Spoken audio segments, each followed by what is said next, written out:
Ghatal master plan রূপায়ণে তোড়জোড় শুরু রাজ্য সেচ দপ্তরের।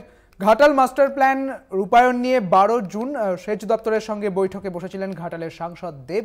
সেই বৈঠকে ঠিক হয়েছিল আপাতত ঘাটালের বন্যার জলের চাপ কমাতে দাসপুরের 2 খাল খোঁড়া হবে। বৈঠকে 10 দিনের মাথায় সেচ দপ্তরের উচ্চপদস্থ আধিকারিকরা দাসপুরে যান, ঘুরে দেখেন দাসপুর 1 নম্বর ব্লকের বিভিন্ন এলাকা। ঘাটাল মাস্টার প্ল্যান রূপায়ণ শুরু হওয়ায় এলাকায় খুশির জোয়ার। ঘাটাল মাস্টার প্ল্যান যেটা ভোটের আগে এমপি সাহেব দীপক অধিকারী যে কথা দিয়েছিলেন, সেই সঙ্গে মুখ্যমন্ত্রী এবং অভিষেক ব্যানার্জি বলেছিলেন যে ঘাটাল মাস্টার প্ল্যান কেন্দ্র টাকা না দিলেও রাজ্য সরকারই এটা বাস্তবায়িত করবে। তারই প্রথম ধাপ হিসাবে আজকে ওনারা এসেছেন এবং সার্ভের প্রক্রিয়া শুরু হবে।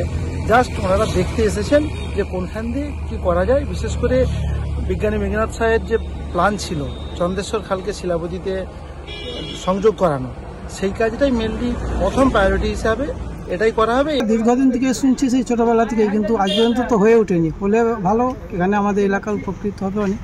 এখানে যে বর্ষাকালে জল টল জমে থাকে বা ঘাটালের যে এলাকা আমাদের দাসপুর 1 নম্বর ব্লকেরও আমাদের বেশ কিছুটা অংশ যেগুলো বর্ষার সময় খুব পারাপার হতেও অসুবিধা হয়, এবং সব দিনে এগুলো যদি হয়, আমরা এই এলাকাবাসী দাসপুর 1 নম্বর ব্লকের বাসিন্দা হিসাবে আমি বলতে পারি দাসপুর 1 নম্বর ব্লকে খুব ভালো আমাদের হবে।